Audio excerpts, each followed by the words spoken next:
Well, Okay.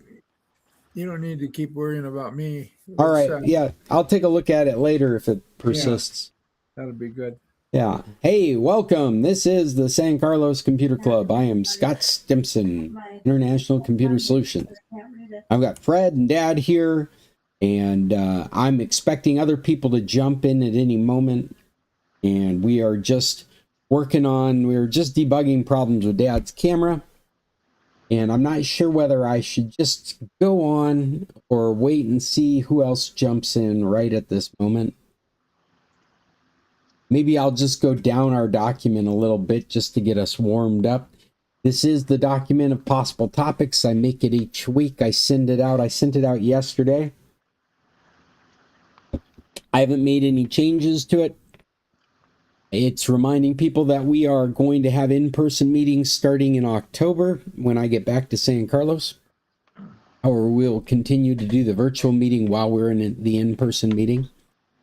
It's a reminder of the Digital Bill of Rights, which I think is needed more than ever right now. I feel like it is a framework, helps in decision-making when it comes to ethics and rules and consumer protection. Something I feel like should be enshrined in constitutions so that it is pointed at when making rules. Is there any topics? Fred, have you brought any topics? Or Dad, have you brought any topics? Today's meeting?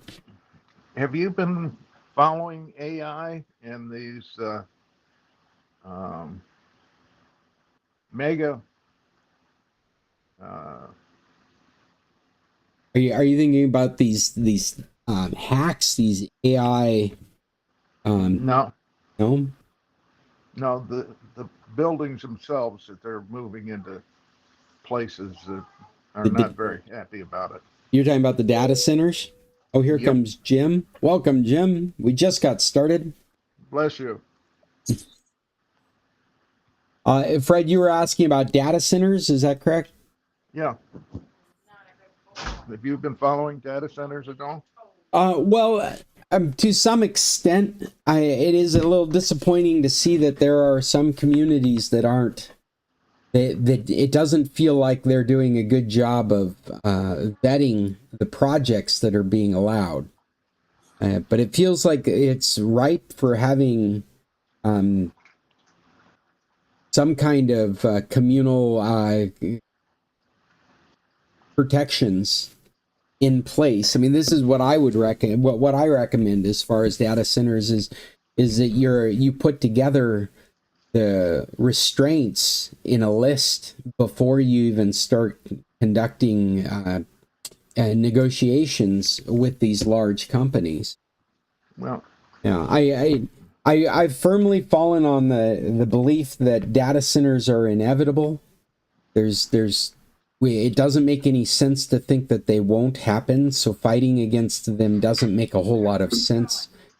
But it does make sense to, as a community, to put together all the constraints on that kind of work, so that I'm sorry, Fred. Go ahead. Okay, I agree with that, but it appears as though these data centers they pick a town, and the town is sized for the amount of people they have plus a buffer, and the data center goes past the buffer completely. Yeah. You don't have enough sewers for it. You don't have enough water for it. I mean, not to mention just the pure fact that we don't have enough water. We don't have enough clean water for everyone in the world, and we're dedicating a ridiculous amount of it just to cooling this stuff down.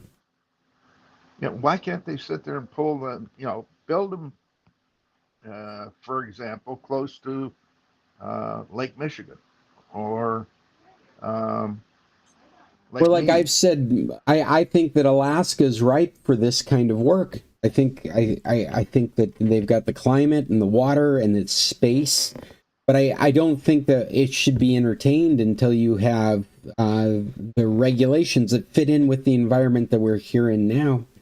I feel like in any environment, if you're going to discuss data centers, they're responsible for figuring out how they get their water. It can't affect the local system. Yeah, but that's not what they're doing. They're right. Yeah, and they're doing it because of our own ignorance.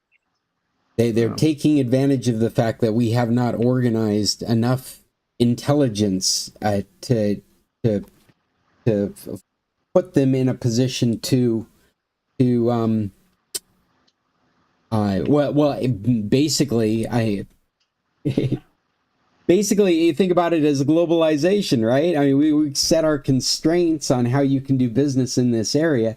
And if they decide that that's not profitable for them, they have to go out and find some other dupe that lets them do it there.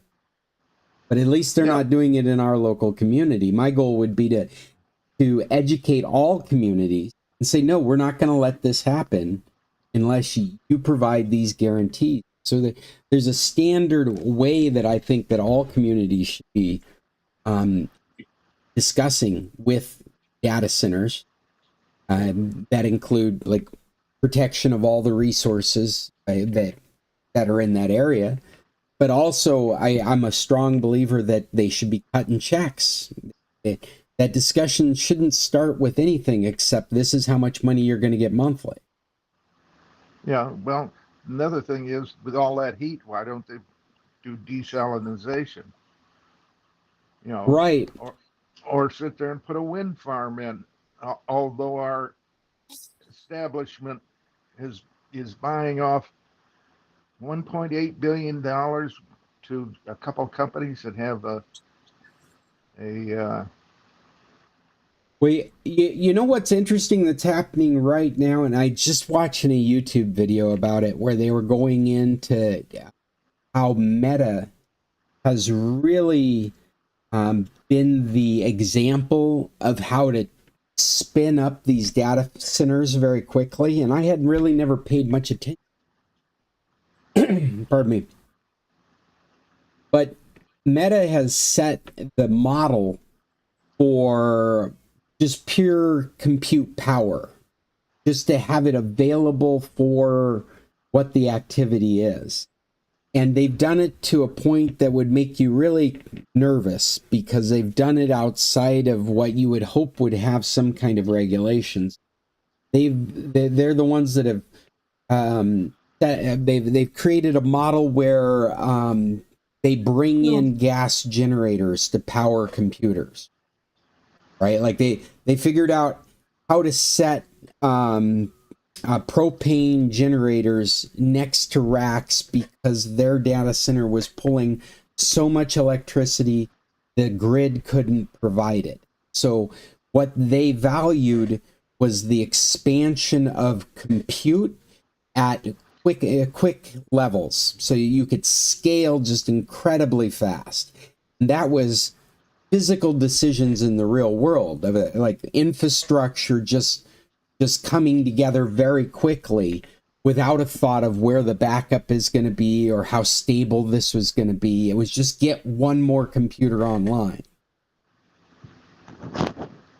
I didn't realize that was going on until I was watching video, and they were comparing and contrasting it to other data centers out there that have quite a bit of stability in the way that they were designed and they would grow, slowing that development down and giving Meta a real advantage economically.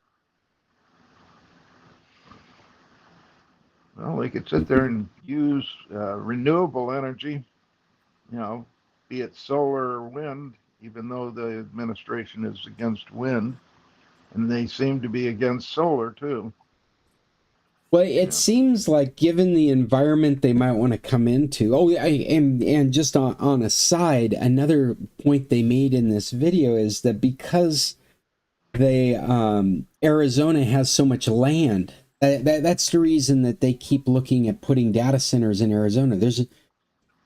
There's no water, there's no real infrastructure, but what they've got is very cheap land. And so when they do the math, the real estate is what makes Arizona ideal for data center. Nothing else but this concept of land value is what flips all those equations to make it more economical to put this physical thing in the middle of a desert,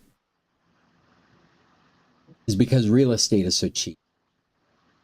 Well, they also have the SRP there, and it's already in, and they're taking water from all over and bringing it down to Phoenix. Well, yeah, but they're already water's at a premium there.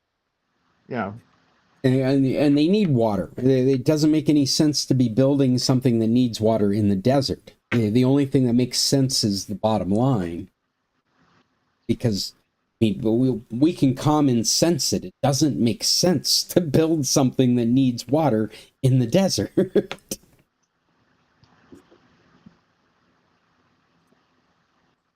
But if the desert property is so very inexpensive compared to all other things that flips that equation, we'll figure out how to get water out there.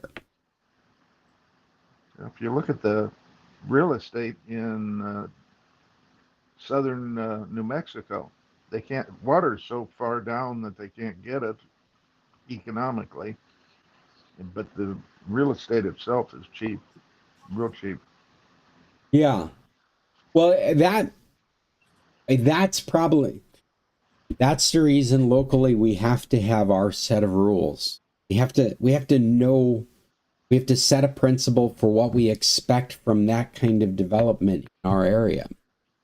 How do you get access to that land, that kind of development? You're constrained by all these requirements. You can't be constrained by those requirements, and you've got to find somewhere else to do it.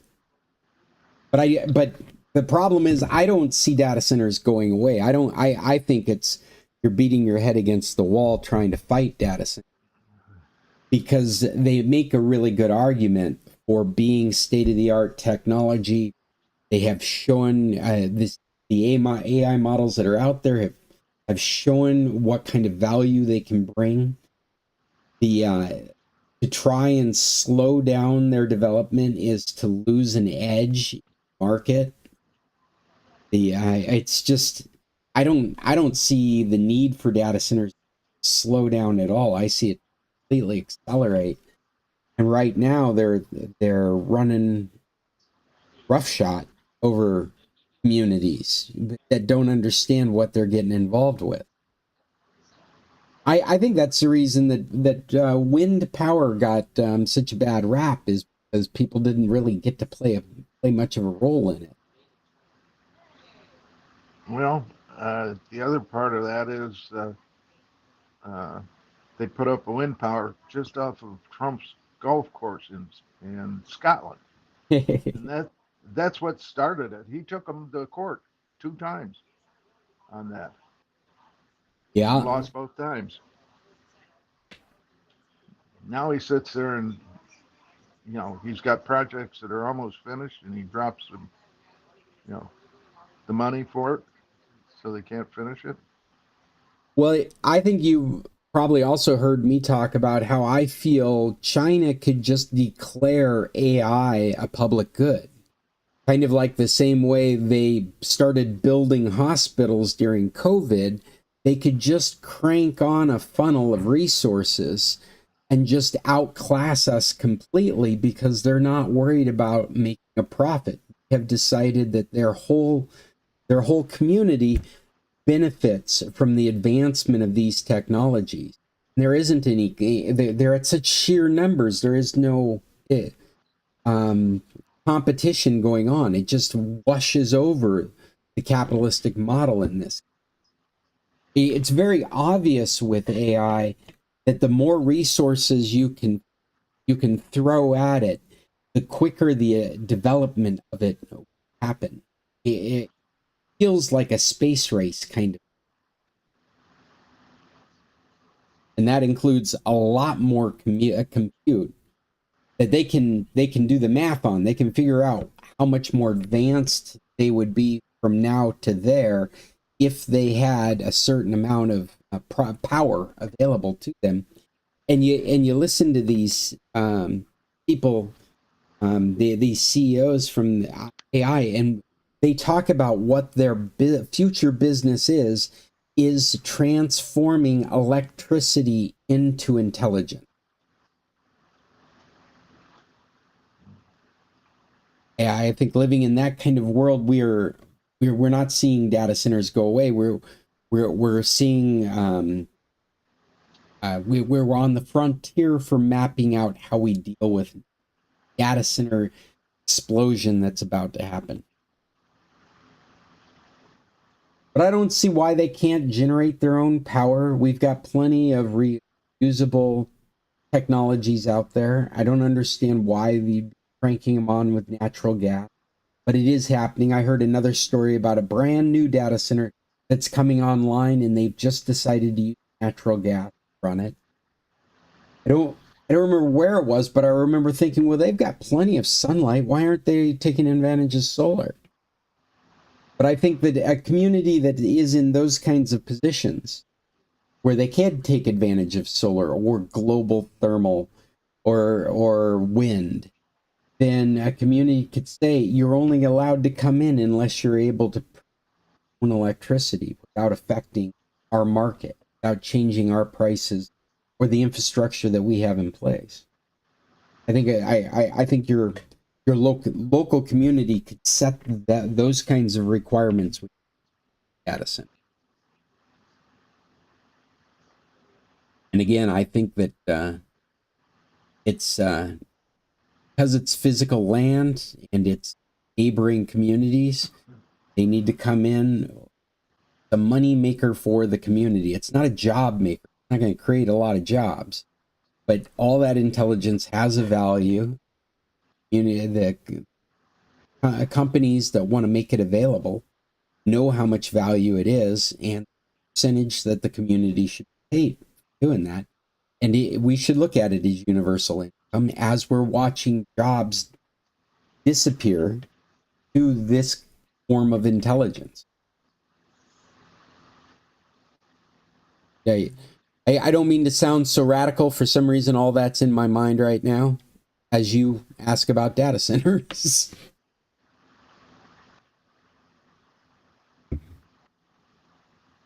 Jim, have you come with any topics to today's meeting? It's good to see you, or to see your icon. Yeah, unfortunately, I do not. It has been a crazy week. But I tell you what, as this whole AI thing is coming on, I find myself feeling like I'm getting further and further behind. And I'm really making an effort to keep up, but the world is changing around us so fast. Yeah, it's pretty amazing. I feel the same way as I develop things and put things together. And then I listen about other things people are doing. I hear about people that I know have less skills than I do doing more complicated stuff than I have done.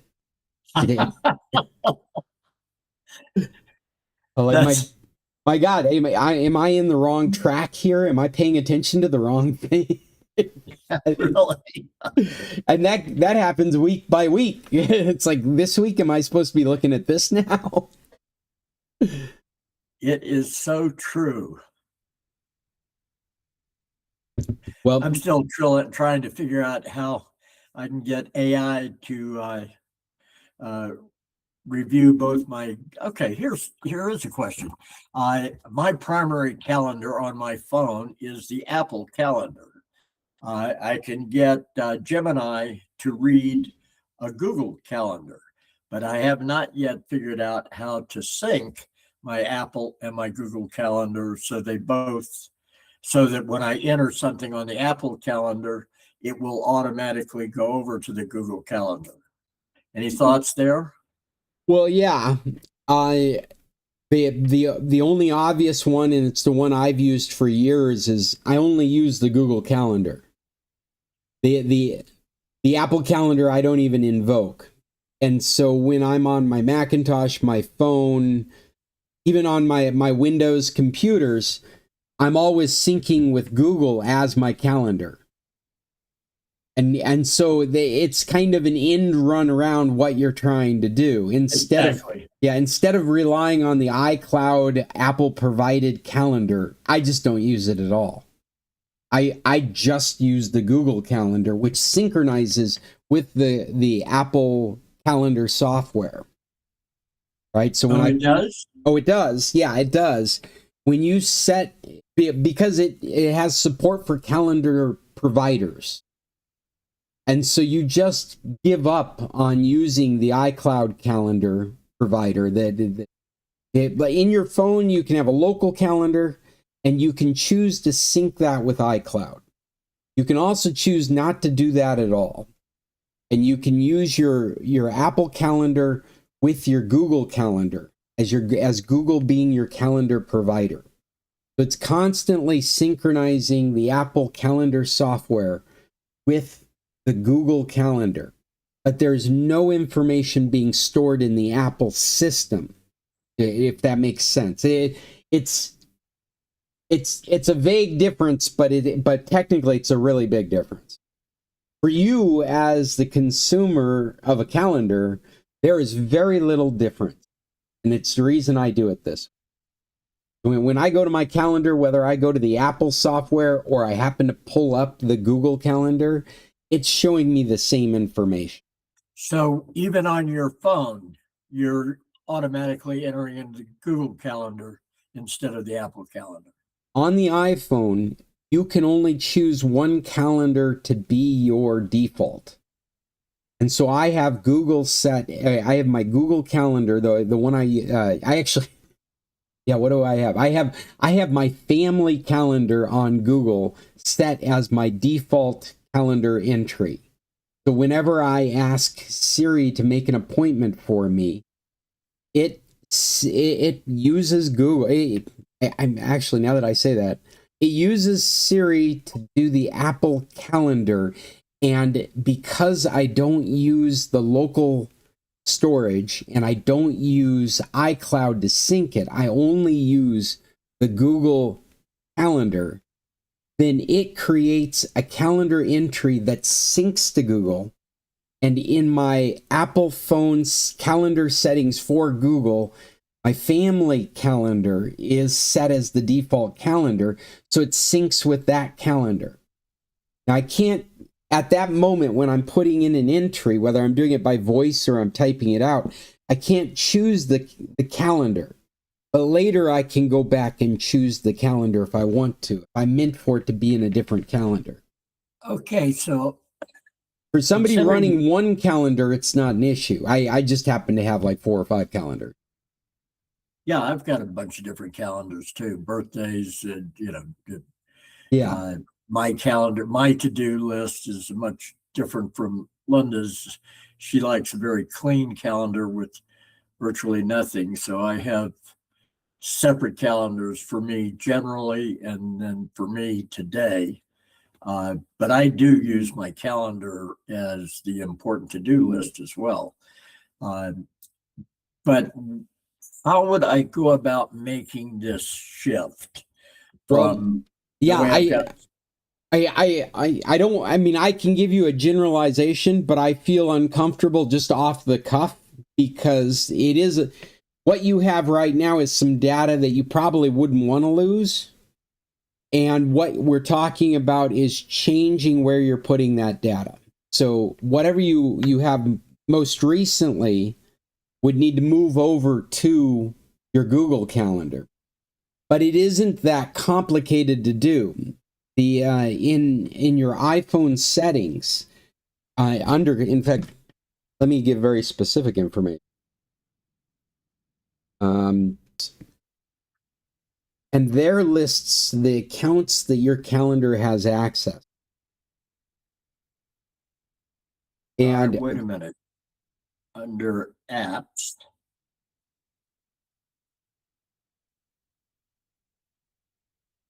Okay, under apps, I'm looking for calendar. Okay, yeah, there it is. Calendar. And then what did you say next? And then calendar accounts is the first It gives you a little Right. description, and it says calendar accounts. right? And I then there have, will list all the calendar accounts you have access to. right, And I would remove anything that you're not intending to use. And I would put Google in. And actually, because I'm so reliant on Google, I find like iCloud is a very stable system. If I had all Macintosh stuff, if I had an iPad, an iPhone, a Macintosh computer, if that was all I used, I would use iCloud. But right, because I use so many different, Google to me is the cross-platform solution. And so I don't do contacts except for in Google. I don't do, I do Google for contacts, notes, for calendar. I'm looking at it right now. And yeah, and mail is one of mine too that I'm doing through Google. But I don't bother with iCloud at all because I've got so many different platforms I want to be able to synchronize.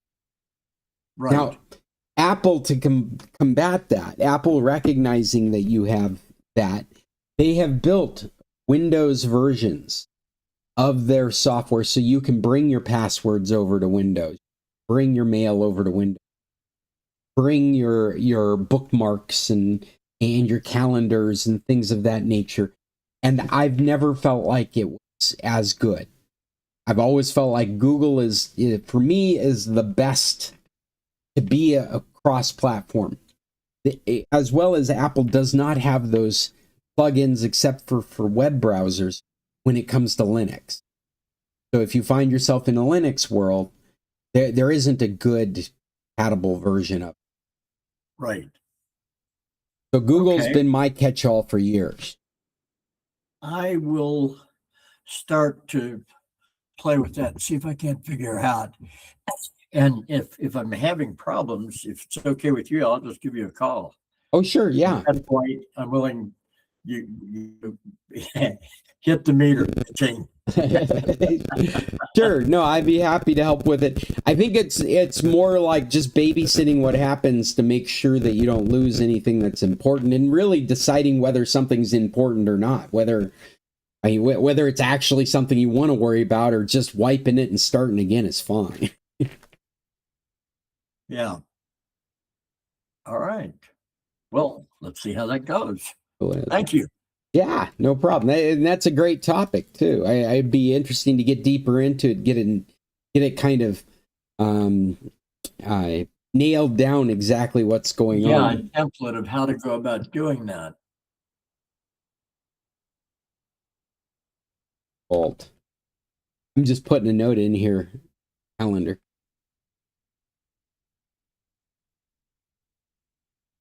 I believe it's the same thing that I've recommended for folks too and other customers. If you're an Apple person, it doesn't make sense. If you're never straying outside the Apple ecosystem, iCloud is the recommendation. Well, I'm primarily iCloud, Apple now. I didn't used to be. I still have a couple of PCs, and that's where I do spreadsheet work and things like that. But I am more and more using an iPad, an iPhone, an older MacBook Air. So if you were to just stay in that ecosystem, iCloud is the recommendation. But what you're asking for is to get outside of that world. Right? You're asking to maybe. Let me think about that. Maybe I would be better off than gravitating. Here's maybe a yardstick for you. If you go to iCloud.com, sign in with your Apple account, and see if you could navigate your life with that outside of your Apple products. That is the option outside your Apple products. That's the catch-all. That's the Apple version of going to Google and signing in. Okay. You sign into iCloud.com, and it's pretty robust. You can look at photos. You can. I mean, it's just all through a web browser. You can look at your contact list, your calendar items. You can do some basic document manipulation, and you can look at your files that are shared there in your iCloud. And it's a very Apple way of doing things. So, like, if you're somebody that lives in the PC world, when you go, it's a little jarring because it's just organized the way Apple would organize something completely different from what you're using. Yeah, so true. Okay, that's a great idea. I'll start with that, and I'll report back next week.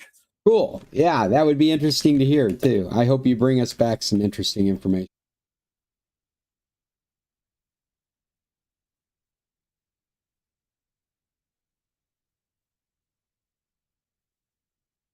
All right. And do we have any other topics? Because I have brought just a slew of news articles I thought would be interesting for our group. And let's see. We could start with any of these. I hold them at about the same level of interest and importance. So maybe I'll just go from the first one in this list. This is basically informing us that Disney and Netflix, and I suspect we're going to find other streaming services coming up with some free tier in their service. This is the model, the advertising model. They know they're making more money off of the advertising, and what they need is as many eyeballs in their app as possible. Right. And so there's been all this talk in the streaming news that they're considering a free tier of service. What I've heard talked about are things like bringing in an Instagram Reels type of experience, or a creator, independent creator content type experience, kind of like a YouTube style experience in a Netflix or in a Disney Plus. Maybe something. Well, in Disney, what I would think you have all these licensed IP that Disney could say is free to use in this form because you have all these fans out there. And so they could bring that kind of content into the Disney app and allow people to consume it for free while also seeing advertising like YouTube does.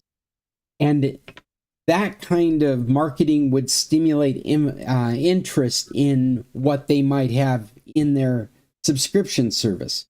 So it would allow them to either, if you have this Lilo and Stitch fan that's like dressed in the cosplay, talking about the story, playing the music, and you're seeing that in the Disney app, you could either go right to setting up a monthly subscription or renting that content. Say, I want to watch Lilo and Stitch, hitting that button, and pay a pay-per-view of that content's available to you. All these streaming services are starting to recognize that they need to have something hanging out there that people are going to, so that there's more of them in the. That's what makes money. More eyeballs in the app is more time spent in their individual app. And it doesn't matter what the app is. This is basic internet economics at this point. That all these applications, whatever they might be, whether it's Microsoft's productivity apps or it's OBS, it's a horrible example because that's open source. Let me find something else that's working really hard to make money. But you can see it when you open your apps. They want you to stay there because they've got ways to make money off of you being there with a bare baseline of throwing advertisements. So the basic economics of the internet are eyeballs in apps, and whoever has the most eyeballs in their app is the one that is winning. You've probably heard Elon Musk talk about the everything app, that he wants to turn X into everything app. Want to do communication, video conferencing, AI. They want it all within one particular app. China has done this as well with their WeChat app, everything app. They have an Amazon that's going on in that. They've got a PayPal that's going on in that app. They've got a Skype or a Zoom that's going on in that, as well as the social media is happening. Everything in that app, the guarantee for that company to be profitable, be the winner. And so that's what these streaming services are thinking when and it's just ironic that they would raise prices up so high that people are considering whether they want to even have a subscription. We've trained a generation of children. I mean, they're not so much children anymore, but like my kids are 20 and 18 now. They are smart enough to go, I want to watch that one program, sign up for 30 days, watch the entire program, and then turn it off. Because economically, it doesn't make sense for them to continue to pay for the subscription.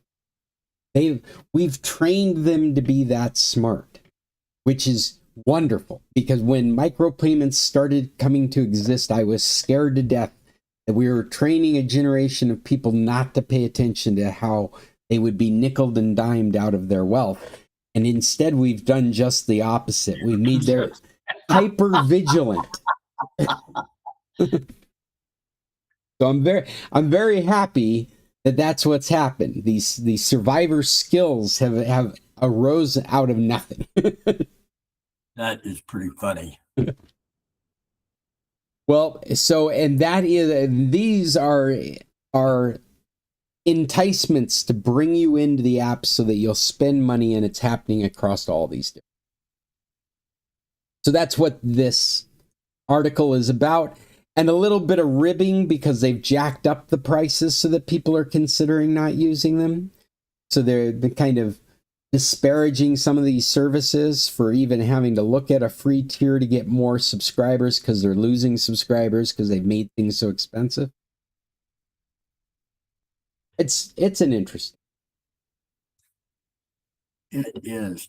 By the way, your daughters can't be 20 and 18. Oh my gosh. Oh my God. Yeah. It's right. They're actually halfway. They're so close. Their birthdays are so close that they're actually both halfway through those years. Oh dear. My God, it does happen, doesn't it? It's wild. Well, this is another thing that I found interesting. When you buy an automobile that costs over $100,000, apparently they can advertise right on the dash.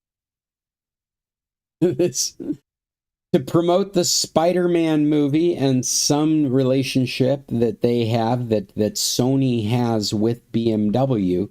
Their proprietary entertainment center, which is almost a full dash. In fact, as I'm talking about this, I'm wishing I can come up with this on the dash talking. What happened, which is kind of cool. They have an environmental control in a BMW if it's a 2020 or newer, which includes it's like this full wraparound dash that can be animated, but it also includes interior lighting and sound effects. So it's like this all-inclusive experience that can be created in the car. BMW. I want to see your example.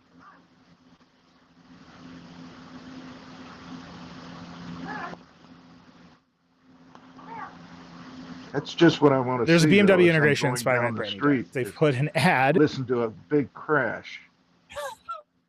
Right. Yeah. Here it is. They probably can't show it because they might get taken. There is an official.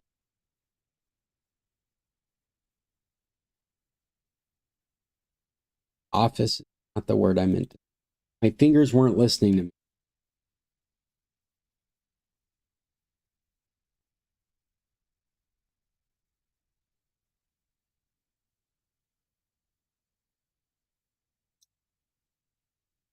Just a bunch of people ranting about it. I wish I had already found it. I'm sure it exists out there. I'm sure there's somebody that sat in their car with their cell phone and filmed what this sequence.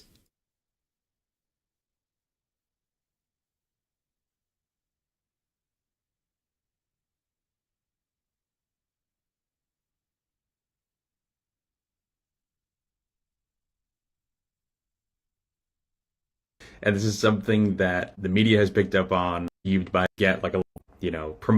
I can see and being like, wait, I don't want to get caught up on trying to find it. The point being that BMW has come back at the backlash of advertising being put on the dash of the car. With this is not advertising. This is environmental controls and examples of how it can be used, these immersive experiences that we make available to you. But it was advertising. They were advertising the Spider-Man. That's all it comes down to. It doesn't matter what they say.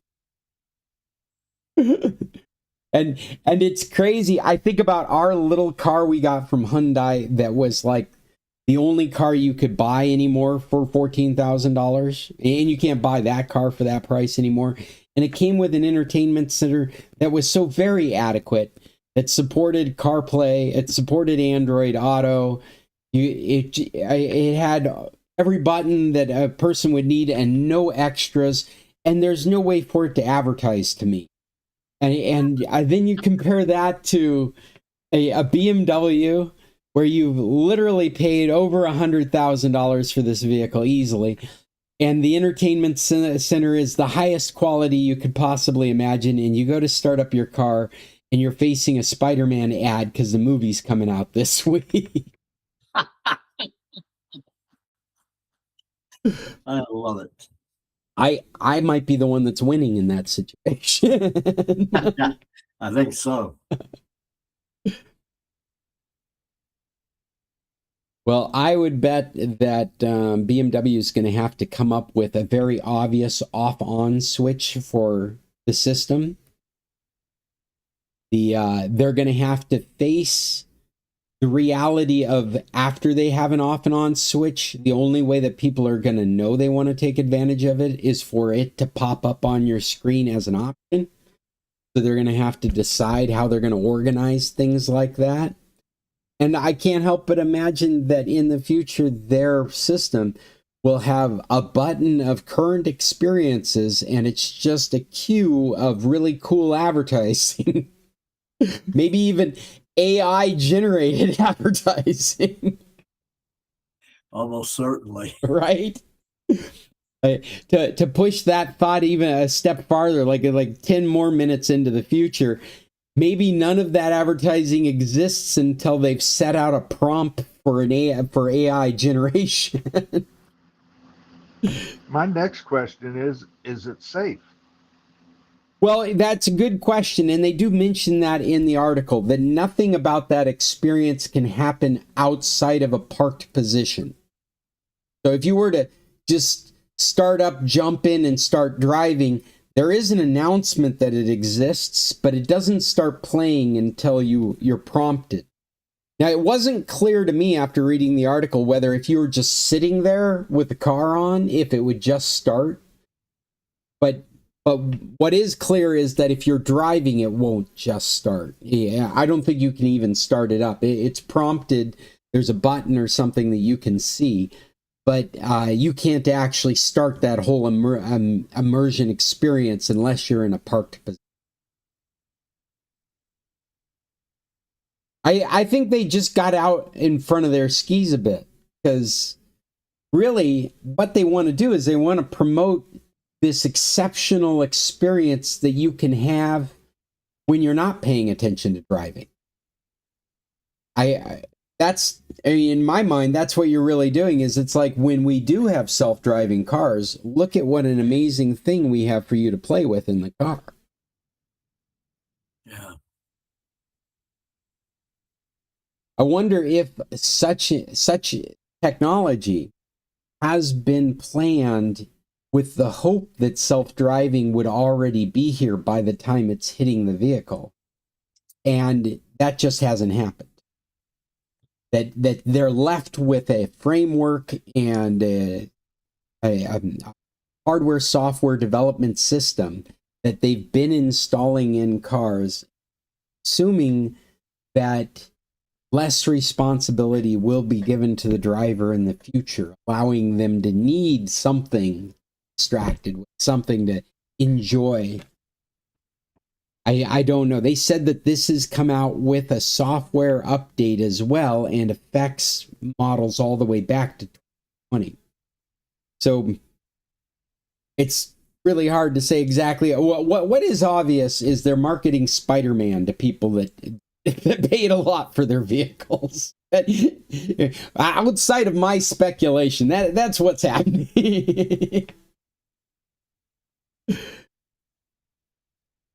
I don't feel sorry for people that can afford a BMW. I also thought that this was interesting. You know, Malware Bytes puts out a number of blog entries, and apparently there is a Russian group, a hacking group out there, using a hack that they have called Captive Crunch, and it's specifically focusing on hotel Wi-Fi. Oh. This is infuriating and very important for us to be paying attention to at the level of who we are as tech people. This particular software sits like a middleman in front of all your DNS activities. And so it can reroute you to websites that appear as though you're signing into what it is you're trying to sign into, but are actually just a front end that's collecting your information. It can,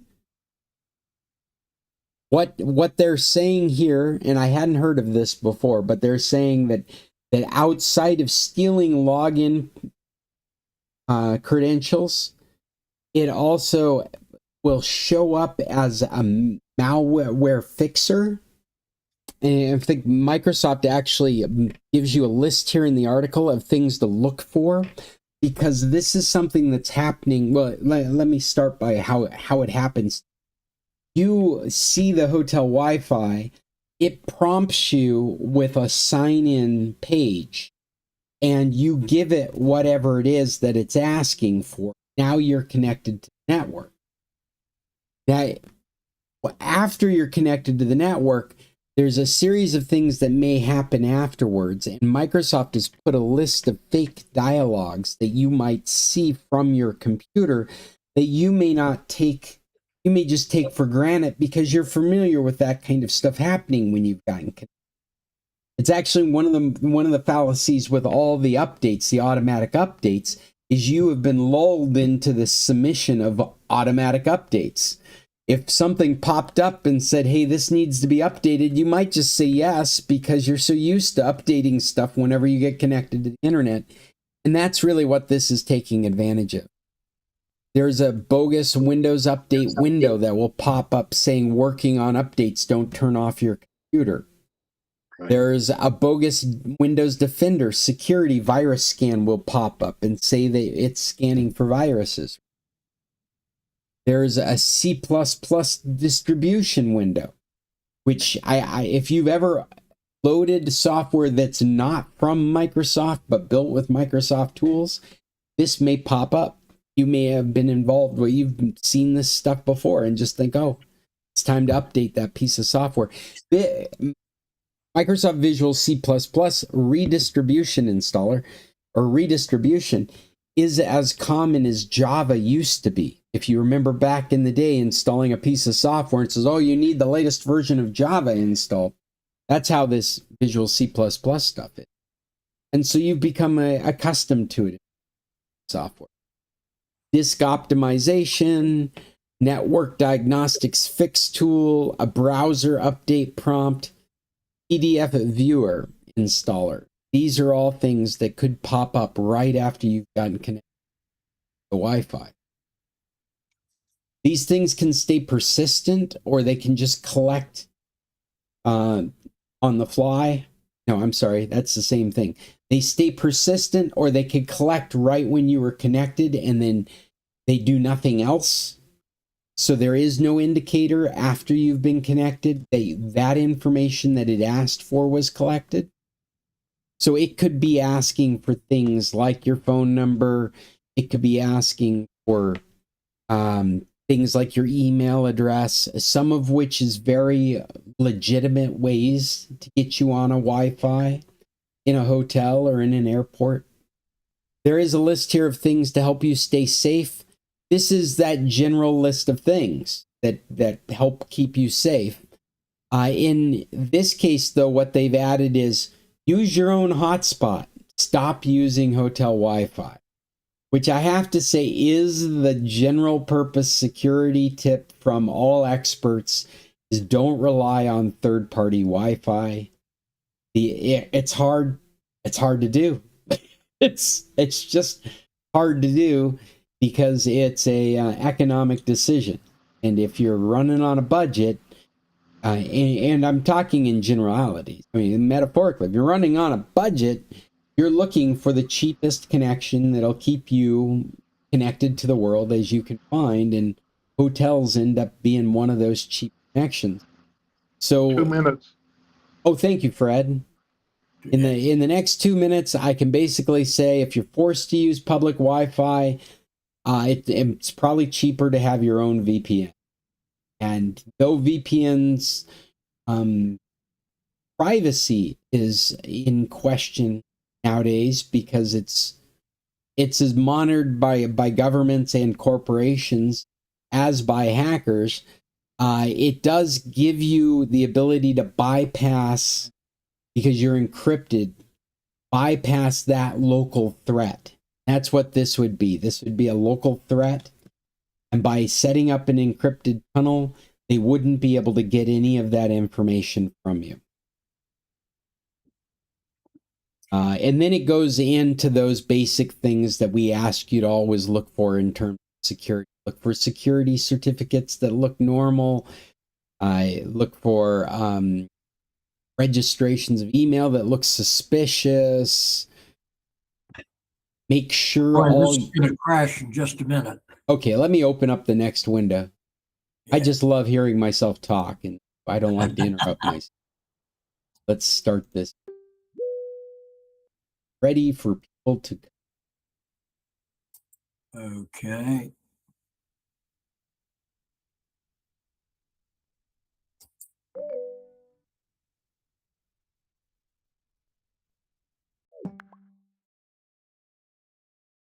Fred.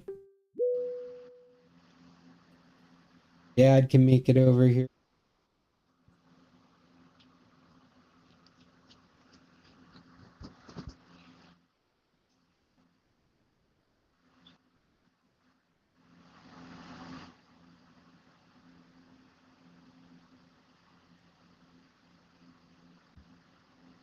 Oh, one of the points here I thought was funny is don't rush to follow instructions on a web page or a prompt. Probably really sound advice. One of the things that used to always bother me with people is they wouldn't read anything. They would just click buttons. And like many of the problems that they could keep themselves out of is they would just stop. They just train themselves to stop and read what's on the screen before making a selection. In this case, this is a little bit of a deviation on this. This is a stop, take a moment, and don't trust what you're reading on the screen. It's a little deviation from that stop and read before choosing okay or cancel. Stop and read before choosing yes or no. This is stop and read and question whether what you're reading may be legitimate or not.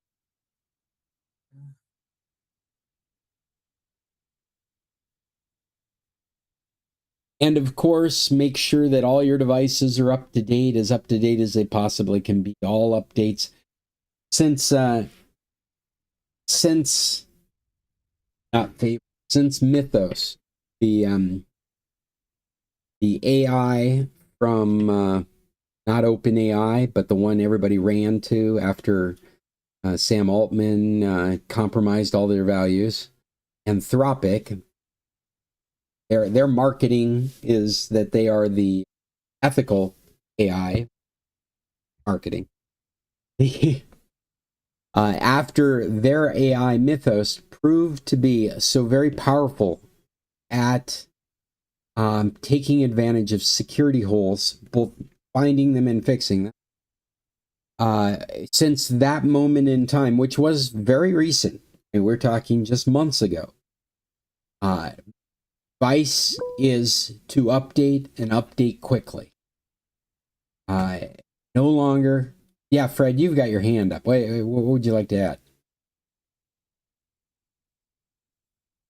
Or why you think about it? I just want to emphasize that the idea is to update and update quickly.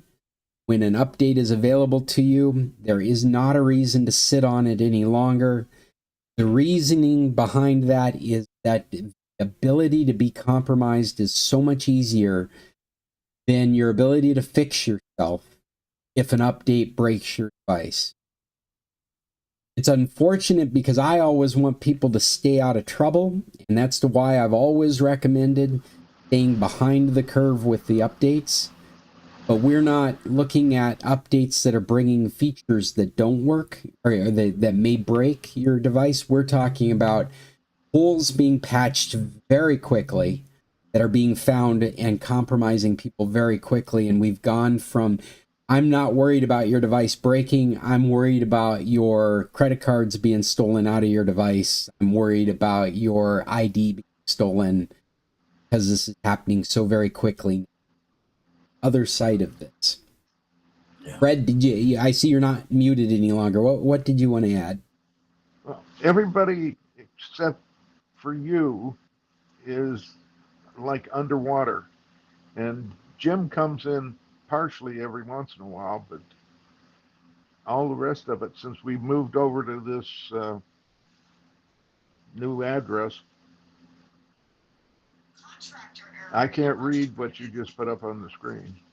So you have got a lower quality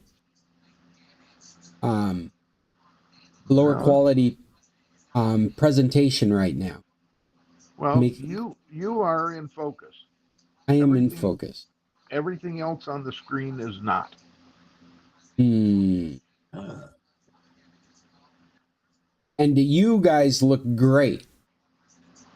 Oh, Fred, why don't you turn on your video and see, and I can see if you look great, because you look horrible. Jim, what are you looking at? He's a little fuzzy. Yeah. Hey, Fred. You got a little, there you're starting to come in a little clear, but it's obviously not high quality video.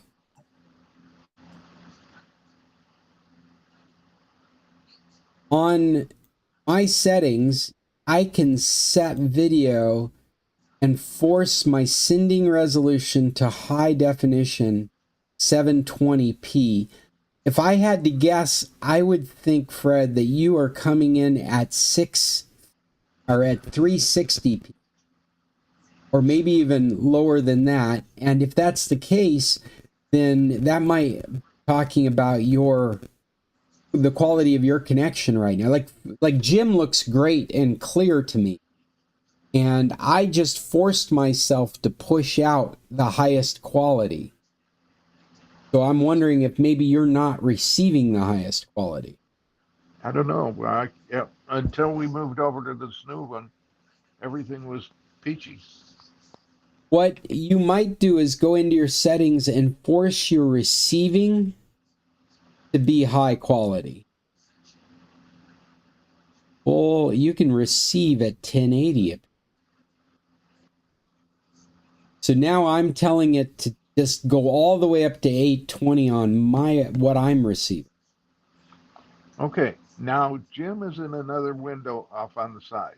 Yeah? Does he look good? He looks excellent.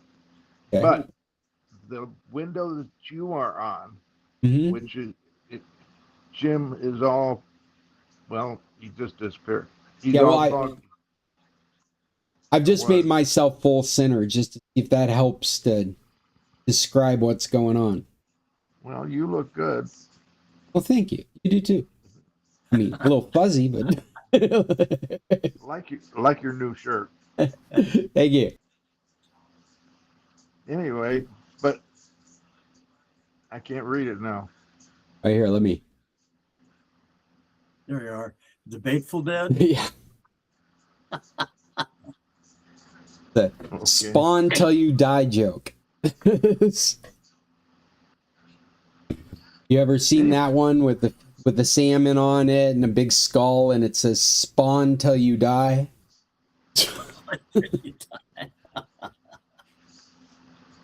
Okay. They're Alaskan things. We're fish oriented.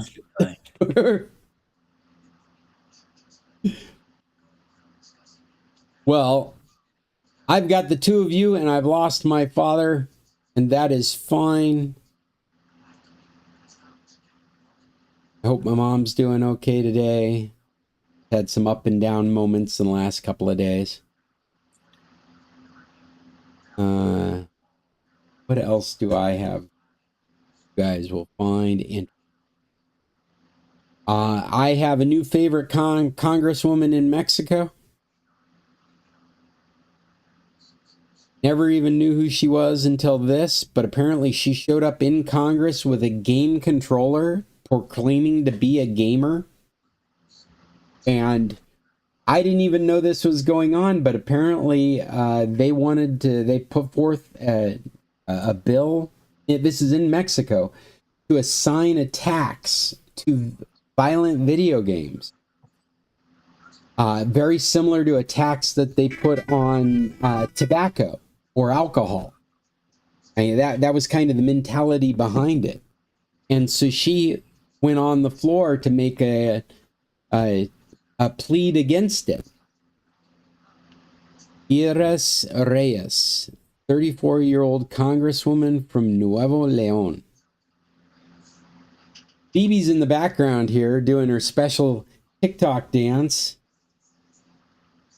I don't know. That background you have. That's the park next door. In fact, Hi, baby. You're a hidden voice. There you are. She's pulling into the shot. A new dude. Oh man, I got cut off when I started dancing. I should turn off the backgrounds.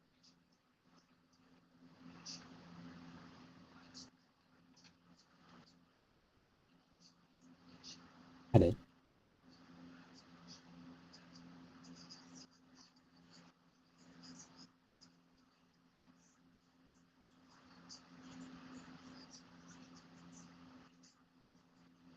Huh? Oh, okay. Oh, wait, now it's colors. Oh.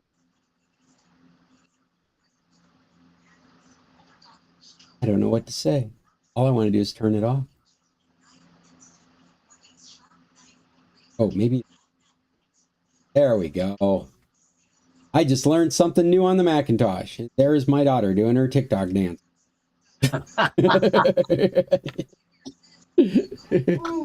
in her Spider-Gwen hoodie. Ooh.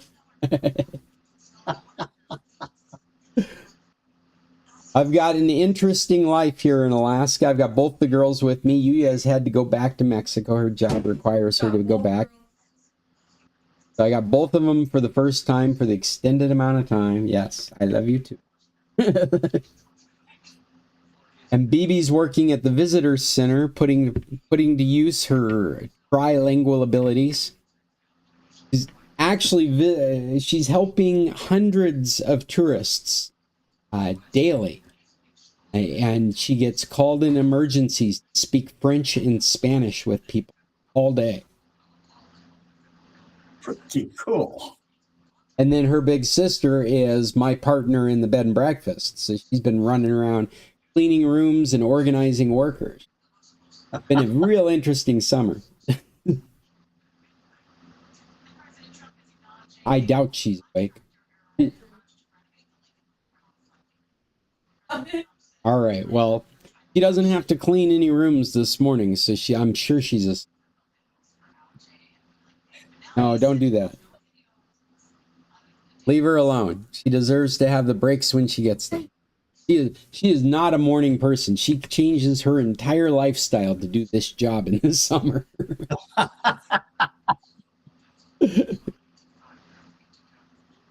I can understand that feeling. I've got to have 2 cups of coffee before I can even say hello. Right. I think you've probably heard me say I've made the mistake of telling customers at times that I'm moving around 6 o'clock, and then they start trying to contact me. I'm like, no, I'm moving. I'm not useful. I'm not answering your phone.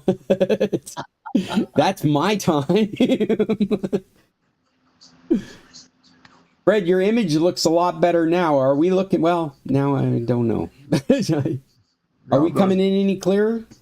No, you're not. Have you tried just disconnecting and reconnecting? I will do that right now. We'll wait for you. Well, that's a good idea.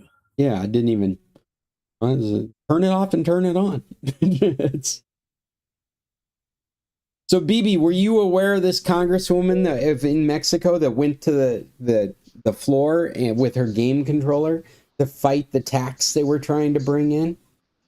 Yeah, they were trying to tax video games the way they tax alcohol and tobacco.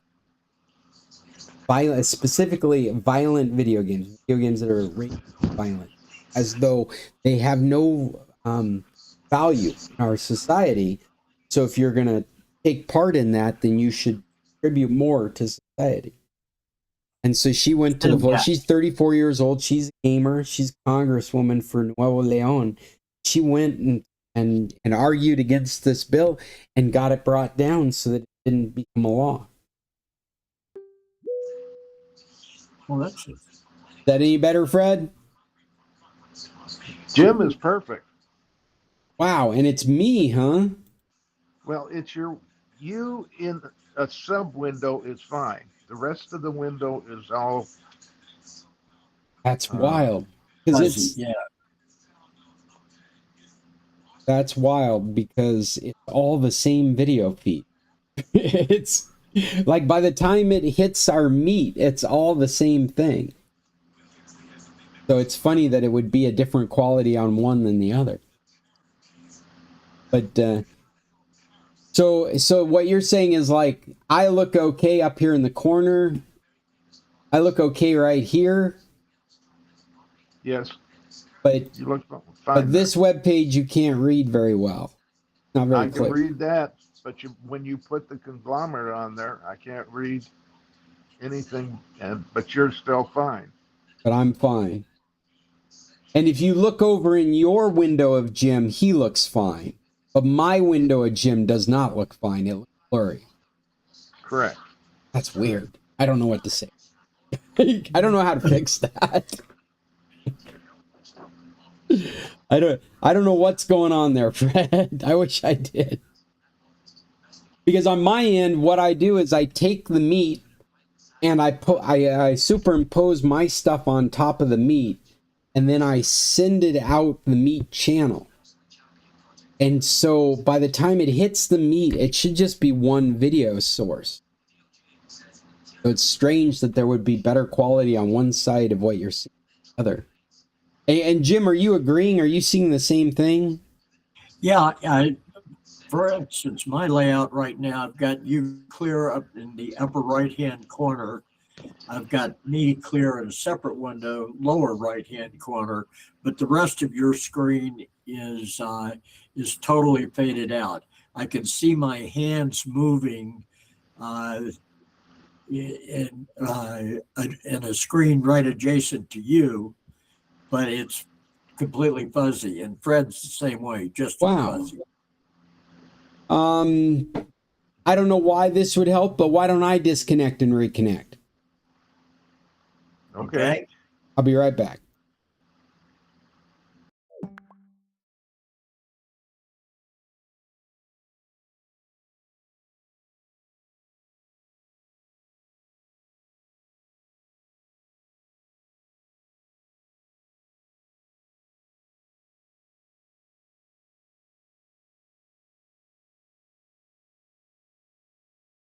Down here, up here. Oh my gosh.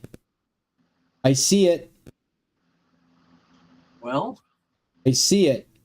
I see what I see what's going on. It's probably because I've been playing around with these background. Oh. Well, it started when we've just changed over to this new meat. On the old meat, it was perfect. Yeah. But I see exactly what you're talking about. There is a it's trying to fuzz my background. Yeah. That's what it's trying to do. And what's funny is that I know what I'm looking for, and it's not there anymore. We're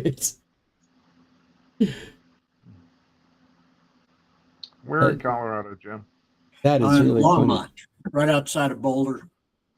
Yeah, I know Front where it range. is. Yeah, I live. I was going to ask you, where are you right now? Michigan, Ah, outside of Okay. Detroit. yeah, you seem to broadcast from around the world, or at least Costa Rica. Well, let's see. In October, I'll be in Costa Rica. I got it. In November, I'll be in Asia. I don't. Asia. Yeah. Does that work? Yeah. Yeah. Yeah. I don't know how, but that was a Google Meet blur effect that had gotten turned on. And I don't know how it got turned on. Yeah, this makes all the difference in the world. Yeah, it doesn't make any sense to me why it would have gotten turned on. And it didn't show me on the Meet what you guys were seeing until I disconnected and reconnected. Then it showed me the blur was on. It showed me that exactly what you were seeing. When you open up this, like I minimize my window so that it's got less garbage on the screen, but when I open up my window, it was completely clear in Meet. And then I disconnected and reconnected, and that's when I saw the blur. And I didn't turn it on, so that's all very strange.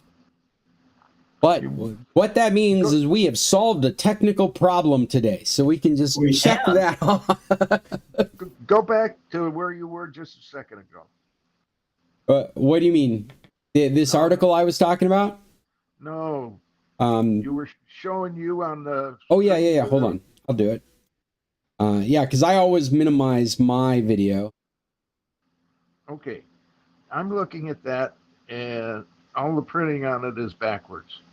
Yeah, Jim, it should be. You've reversed all the printing on it.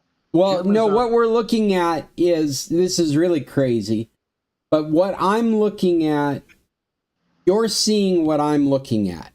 And because I'm using this software here, I'll give you even more nuts. I'm using this software called OBS, and this software allows me to choose different video inputs. And so I've got an input for the left monitor. I can connect my phone and use that as a camera. I've got a scene that's set that's just me. When I click this button, this is what happens. What you see is just me. And so each one of these is a different scene that's been set up waiting for coffee. That's this graphic that pops up here that just says when we're going to start. And so what you're looking at, Fred, when I'm like this and I've left this window on, this is the preview button. This is the selfie view that you have when you're in your Meet. Like Jim was describing, seeing himself in the lower left. left or lower right hand corner. That's what this is. And the reason that it's inverted is because of the OBS software I'm using. Because I'm presenting things like words and things of that nature from the OBS software, it enters meat reversed. But it's not really reversed. What it's doing is it's going out to you correctly. It's just presenting to me reversed, like I'm looking through a window and the words are on the window, if that makes sense. Like if you could imagine Shakey's Pizza on the outside of the window and I'm looking out the window. If I step back, Shakey's is in reverse. And you're looking now at my view. Okay. Believe it or not, that almost makes sense. Well, that's what's going on, whether it makes sense or not. That's absolutely what's going on. Otherwise, what I would be seeing would be flipped around, and so it wouldn't be oriented correctly for what's going out. I mean, and I'm sure there's a setting in here somewhere where I can tell it to flip around, because people get disjointed when they see words written backwards. Yes. Well, I'm displaying backwards on here. Yeah, exactly. Yeah, in fact, if you were to hold up a book, you would see that it. Oh, well, actually, that might work. Now that I think about it, because that's you in reverse as well.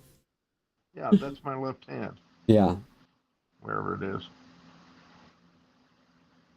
And it's coming up on the right.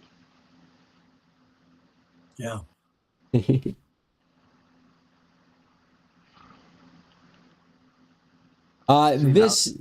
Just going back to this Mexican congresswoman for a moment. Yeah. Is what I wanted to do, and yeah, and she is now attacking Sony. This is what's important. They're starting a suit against Sony for their recent change. Their policy. You guys aren't gamers, so you're not paying attention to this, I'm sure, but we should be, because of how this will affect everything in the industry. Sony has said that they are no longer going to put out discs for their gaming consoles. They're going completely digital, disc free. Now, in Mexico, you bought these consoles under a terms of service and federal regulation, and they are bringing a suit against Sony for violating that by taking away the ability to keep physical media. They have violated some aspect of Mexican law, and this congresswoman is instrumental in this coming forward. It's going to be really interesting to see what happens in this respect, because they have a completely different take on I mean, like, in the United States, there's no question this is okay. Whether you like it or not, this is the way Sony's going. But in Mexico, they have laws that are saying you're liable for what you've done. You promised people one thing, and now you're changing that promise. So it'll be interesting to see how Mexico deals with it, as well as how the European Union deals with it. But there are gamers out there that have said, well, then I'm no longer a Sony gamer. I'm not a PlayStation gamer anymore. I'm a PC. Taking away my ability to have physical media. Physical media is pretty important, especially when you live in remote areas. But just the idea of ownership is constantly being taken away from people. And that's what they're doing here, is they're really making it impossible for you to trade something that you own. And they're really questioning what ownership really is. They're turning it into a leasing kind of experience, which is actually legally what it always has been. But in practice, if I owned a disc and I was tired of that game, I could give it to my friend and he could play that game. Or I could take it up to the used game shop and I could sell it and buy another disc. You can't do those kinds of things in a digital market. And actually, right at the exact same time, Sony's announcing that they're going to do this, and that this congresswoman in Mexico is making a stink about it in their Congress, Microsoft has announced that they are trading physical discs for tradable digital licenses. Now, they did this when they first put out the Xbox One. Again, things that you guys aren't paying attention to that are going to affect the way media is used. So, DVDs, Blu-rays, whatever they might be, the way these things shake out are going to affect other media in the world. Microsoft has announced that they are going to exchange digital licenses for physical discs. They did this originally when they put out the Xbox One. So your old discs could be turned into digital licenses that are added to your Microsoft account. Some people thought that was really cool. What people didn't like was as soon as it was associated with your Microsoft account, your friend can't play that game. That disc won't start up. Like if you take the disc, you can basically just chuck the disc now, because when that encryption code comes up on the disc and your device has to be connected to the internet, it finds that it's under a different account than one that's controlled, and it won't play. What happens if you change computers? Well, that's first of all, the disc doesn't matter anymore after this process. So you could put it into your player and it would play the game because you're the owner of that digital license. But if you took that disc and you put it in your friend's player, well, he's signed into his Microsoft account. In the past, that disc would play because the encryption key is on the disc. So you'd be able to bring it over to your friend's house and play it.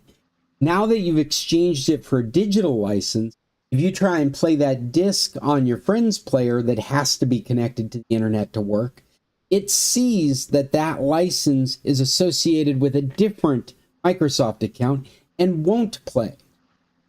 Now, they've done that since the beginning of the Xbox One. It was infuriating, and everybody stepped away from it. So wait a second, if that's the way this system works, we're not interested in those digital licenses, because I can take my disc over to my friend's house and play it right now. The only thing that you ever had to be concerned about with the discs is if they got scratched. We actually did go through a small period in our culture where you could get discs replaced if they got scratched, but vendors stopped doing that very quickly. It was a good faith, very expensive thing to do, and they decided to save the money and eat the faith. And so you can't do that anymore. So the digital license, it's really protecting you from damaging or losing your discs. Depending on who you are, that might be a thing. But most gamers were like, that's dumb. We're not doing that. Keeping our discs. Now what Microsoft has announced is a tradable digital license. They're trying to create a marketplace. And they haven't said as much, but in the end, that's what it's got to end up being, because they're keeping track of the license. They're assigning them to Microsoft accounts, and their big change now, and I'm sorry I don't have an article for this. I'm just thinking about it at the time as the Sony stuff. They are allowing that digital license to be passed around in a third-party market. So either it can just be handed to a friend. Now you're the owner of the disc. You're the owner of the game. There's no disc involved any longer. Or you can submit it to be sold in a marketplace, which I imagine Microsoft inevitably will own. So there'll be a third party. They would be like a middleman in the sale of a used digital license. You would have a spectrum of pricing that you could choose. This is my speculation, from giving it away for free to up to current price. It's just all of a sudden you've become a vendor of these licenses instead of Microsoft. Microsoft would sit in the middle and probably take a cut, sold, or just let the transaction happen. I find it interesting that this has been announced right at the same time Sony is announcing we're done with discs. Microsoft's saying, well, we're not really done with discs, but if you want to get rid of your discs, these digital licenses now, they can be passed on to a secondary person. Which was the biggest complaint about the digital license in the first place. So all that is happening right now in the gaming world, and inevitably, whatever that settles on is how DVDs and software and Blu-rays are going to be treated. And we have gone over by a half hour, which is what we typically do. But I have only one more article here that I think you guys would find interesting. And there's actually a video. Actually, I've got a bunch of articles. I just realized it goes over to the other page. My goodness. Maybe all of this stuff could wait. We'll do this one right here and call it a meeting, because this actually has a quick ABC News report on it that you can watch. Don't have to read. There actually isn't a lot to read, but it's talking about there are 12 states that have determined that their water facilities have been hacked. This goes in a little bit of that information. It's very light. It talks about how quiet this has been and how there haven't been any real damage done, and it's not obvious who these hackers are. But it is enlightening us once again to how our public infrastructure is at security risk. And so, yeah, it's just a quick discussion on that. You guys are not the guys that typically recommend stuff. Do you have anything you want to recommend at the end of this meeting? We've been watching NCIS Origins. Origins, the one that shows him as a young man. Yeah. I picked up on that when it first came out, and thought it was really interesting. It's amazing that franchise has so many spin-offs now. Isn't that the truth? I think I counted 7 the other day. Holy cow. Have you guys noticed, and I'm sure this is happening with NCIS, if not, it's going to, but all these free TV services that are ad supported now, the inline, the real-time TV streams, they all have a Law and Order channel. They all have like a Big Bang channel. They all, because there's so much content out there just under that one subject matter. I'm sure NCIS is going to end up the same way. They license it out to Pluto TV or Plex or Roku, and Roku just creates one channel for that entire show, and it just runs 24/7. ORI. ORI. Fred, you're obviously quicker than Google. You saw Google said, "Oh yeah, you're right. That is spelled wrong." Right after you said something, I clicked on it and it gave me the wiggly red line. It's like, well, where were you earlier? I got a quick question for you. Oh yeah, go ahead. I want to rip some CDs and DVDs, and what's the best way to do it? Oh. Boy, I don't have that at my fingertips. My first thought is, put it in your notes for next week. Yeah, that would be a good topic. Let me write that down. So. Yeah. Ripping. Best way to rip these. See what we can find. What is the catch-all that we used to use all the time? I'm sure I've still got a copy of it on my computer. Not Blender. Looking for the icon right now. It seems like it has a pineapple on it. I remember. There it is. Handbrake. Handbrake is the software that we use to rip videos out of DVD.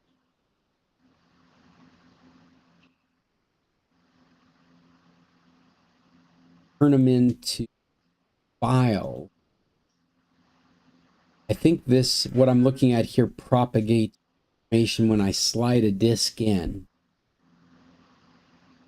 And so when you say rip, you're talking about moving it from a disc to a digital file. Yeah, I own the disc. Yeah. But when I go cruising, I don't want to have to sit there and take 40 discs with me. So what you're looking for is how to rip encoded discs. I end up over here. Where I am. Copyright protected encoded discs into videos. Oh, hey guys. We've got visitors. I am going to have to pull this to an end. This is my friend Pierre. Come on over here. This is my computer club. We were just ending it. We were just having a meeting talking about computers. Well, okay, so we got Origins. Well, I'm watching Stirred Fails to Save the Universe. That's an easy recommendation. That's a lot of fun. Which Yuya one's that? just turned me on to a British series that is I think 4 years old, or it has 4 seasons. It's actually kind of antiquated, but incredibly funny, like laugh out loud funny.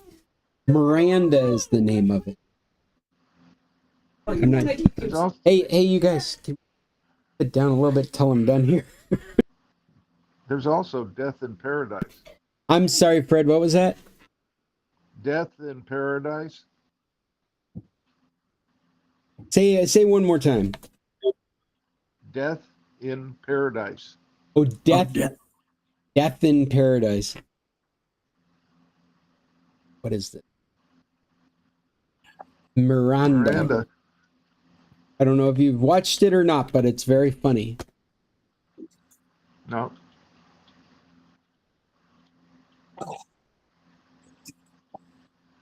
Miranda. Yeah, 2009 to 2015, 4 seasons of an older British comedy with she's a large girl, and a lot of the humor is about her clumsiness and silly situations she gets into. Death in Paradise is about a British Isle in the Caribbean. And they send a detective over from England. I am aware of that. I think I've watched some of that. It's really fun.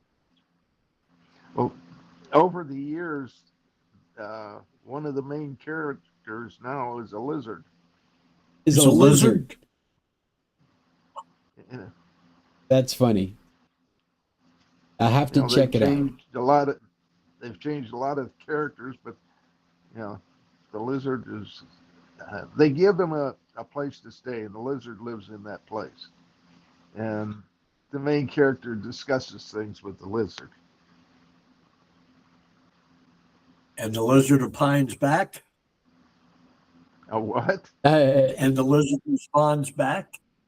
Nope. It's a one-sided conversation, but Okay, all right.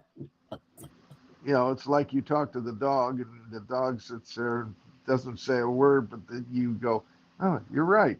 I hadn't thought about that." As something pops into your mind. Yes, indeed. It gives you a sounding board. And frequently clarity just by hearing yourself talk. Yes. I'm going to put another recommendation on today's list that I've been watching. A show called Furious. I think it's a Hulu, but you can use Streamio to watch it. I had not heard anything about it, and it had a cool picture, so I clicked on it and started it. And it is a show that is about a woman who's turned into a serial killer that's being tracked down by an FBI agent that was a previous homicide detective that has been put into a call center for the FBI. She's a little disgruntled by her position in the FBI, given her background. The woman that's turned into a serial killer because when she was a young girl, she was passed around in sex trafficking. She was like 15 years old. It's a real kind of, what if one of the Epstein victims decided to go after the people that got her? And it's a real interesting thriller drama. Yeah, that sounds like it. It's called Furious, and it's brand new this year. In fact, I think only the first 5 episodes have come out so far. It looks like it's an 8-episode run. Where is it being shown? I think it's on Hulu. I'm watching it on Streamio, but I think it's a Hulu original. But it is definitely worth looking at. I got sucked into it, and I didn't even know what I was going to start watching. Hey, some of this stuff's fun like that, too. You just like, that picture looks interesting. What is this? All of a sudden, you're all the way down this rabbit hole. Speaking of Streamio, can that now be played in a Macintosh environment? Or is that still pretty much just PC? In a Mac, it will. In a desktop computer, it will. But in an iPad or an iPhone, it won't. It won't work the way you want it to work in those environments. Yeah, in those environments, the way it behaves is it surface. You're able to keep your list of running content in. Ringing our doorbell right up here. Poke your head out and see what's going on. Yeah. That's okay. Just find out how we can help them. Just poke your head out there. Quickly. Standing right there. Look up and go, hi.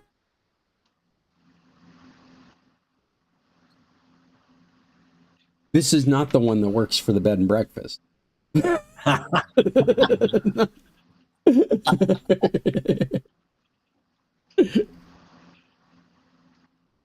I think I'm gonna have to go very very soon here. I've completely lost my train of thought too. I'll look it up on my Mac and see if I can get it loaded there. Oh, and it was Streamio, yeah. And the way it would work is that you would be able to keep a list of everything you're watching in one place, and then it surfaces it in your legitimate app. So you could have a Hulu thing right beside a Netflix thing, right beside a Prime thing, all in your current list of things you're watching. And then when it surfaces it, you would be brought to Netflix. You'd be brought to your Hulu app. You'd be brought. Okay. That's how it works on an iPad or an iPhone, right? But the way we're using it to watch content from peer-to-peer network, that uses unauthorized. It uses an unofficial plugin that is not allowed by terms of service in the Apple Store. That's how that works. Okay. If you figure it out, Jim, let me know next week.